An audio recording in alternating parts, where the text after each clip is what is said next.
This is my first year participating in the Woodlawn Community Garden at the corner of 64th and Kimbark in the heart of the Woodlawn Community. It's really interesting because a lot of my neighbors are participating and everybody's kind of doing it for a different reason.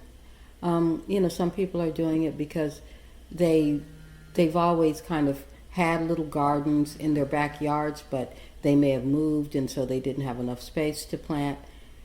So they join the community garden. Other people are really into the idea of growing their own food because, they want to be healthier and they want organic food without having to go to Whole Foods to pay whole dollar. What's the joke about Whole Foods? Whole paycheck prices. And other people are just doing it like the lady Rose that was in the garden today with her grandchildren to teach children the value of working the land and educating kids about where food actually comes from. It doesn't come from the grocery store, but someone's growing it somewhere. And I'm doing it, I guess, for a lot of reasons. One, because I think it's an important way to kind of be a part of building a community. The other reason is because I am becoming more environmentally aware of how food is produced and really how that degrades the environment and displaces people and creates kind of a whole food empire and basically a global food industry that is part of destroying the environment. And then health-wise, locally grown food is better than food that's exported from way somewhere else in the world. And then I'm doing it too because when my grandkids come, I want them to learn too what it means to grow your own food as a survival tool, but also so they'll appreciate and understand where food comes from. And I think it's just a cool thing for kids to do for the summer. So far, I've decided to plant things that I really want to eat and things that grow for a long period of time.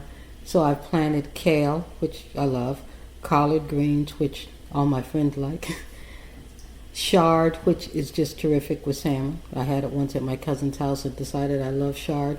And I'm also planting some sweet potatoes because one of my colleagues gave me some sweet potatoes, and I've got cucumbers for salad, and I've got a tomato plant. And then I'm going to plant some broccoli and some red lettuce because I love broccoli and I want to have my own, beautiful salads with my tomatoes and cucumbers.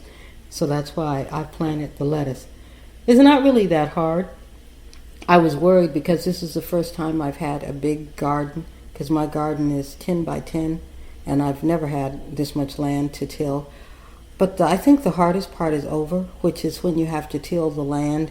So you have to get out there, dig up the earth, mix up the soil, bust the rocks. And because it's an urban garden, there's always lots of glass and, someone has been drinking through the winter and broken the glass in the ground. So you have to carefully pick out all this glass. And then you've got to get rid of other things like, aluminum cans are stuck in the middle of your plot. So you do that stuff, then you do the regular tilling, which means breaking up the hard rocks or getting rid of the rocks and then turning the soil and then adding compost. And that, if you do it by hand with a rake, a hoe, and a shovel, is really backbreaking, and it gets you, it's exhausting, but it's a great exercise and you feel really good when the land is done. Then when you put the compost on top of it and you see how beautiful and rich the soil looks, you get excited about planting. So this year I bought little seedlings that I started growing at home, and I transplanted those, and most of those are kale and collards. And then I just threw some extra seeds into the ground. So in 3 weeks, I think I'm going to have a beautiful garden.